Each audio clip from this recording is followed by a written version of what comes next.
Gautam ആമ്രവ് John ചേരുന്നു international ഡെസ്കിൽ നിന്ന്. ഗൗതം, നേരത്തെ 4:30 ഡോക്കിങ്ങിന്റെ സമയം പറഞ്ഞത്. ഇത് ഒരു കൗണ്ട് ഡൗൺ നേരത്തെ തന്നെ തുടങ്ങിയിരുന്നു.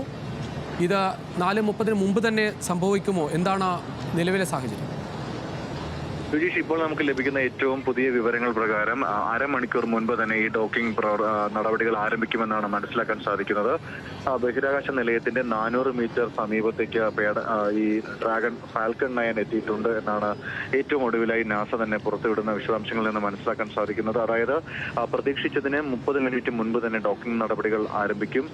പ്രിസിസൈസ് ടൈമായി അവർ പറയുന്നത് 3:48 തന്നെ പേടകത്തിന്റെ ഡോക്കിംഗ് നടപടികൾ ആരംഭിക്കാൻ കഴിയുമെന്നാണ്. ഇപ്പോൾ നമുക്കതിന്റെ ദൃശ്യങ്ങൾ കൂടി ലഭ്യമായിട്ടുണ്ട്. ആ ദൃശ്യങ്ങളിൽ നിന്ന് തന്നെ വ്യക്തമാകുന്നത് ഈ ഡോക്കിംഗ് നടപടികൾക്ക് ആവശ്യമായ സമീപത്തേക്ക്, അല്ലെങ്കിൽ ഈ ബഹിരാകാശ നിലയത്തിന് സമീപത്തേക്ക് ഇപ്പോൾ ഈ ഫാൽക്കൺ 9 എത്തിക്കഴിഞ്ഞിരിക്കുന്നു. അതിൽ ഏറ്റവും പ്രധാനപ്പെട്ട കാര്യം, ബഹിരാകാശ നിലയത്തിന്റെ ഹാർമണി മൊഡ്യൂളിന്റെ ഭാഗത്ത്, അതായത് ബഹിരാകാശത്തെ അഭിമുഖീകരിക്കുന്ന പോർട്ടലിലേക്കാണ് ഇത് ഡോക്ക് ചെയ്യപ്പെടുക. ഇത് സ്വയം ഡോക്ക് ചെയ്യുമെന്നാണ് നാസ അറിയിക്കുന്നത്. അതായത് ഓട്ടോണമസ് ആയി ഇത് ഡോക്കിംഗ് പ്രോസസ്സിലേക്ക് കടക്കും. അതായത് മറ്റ് നിയന്ത്രണ സംവിധാനങ്ങളോ അല്ലെങ്കിൽ മറ്റ് ഇടപെടലുകളോ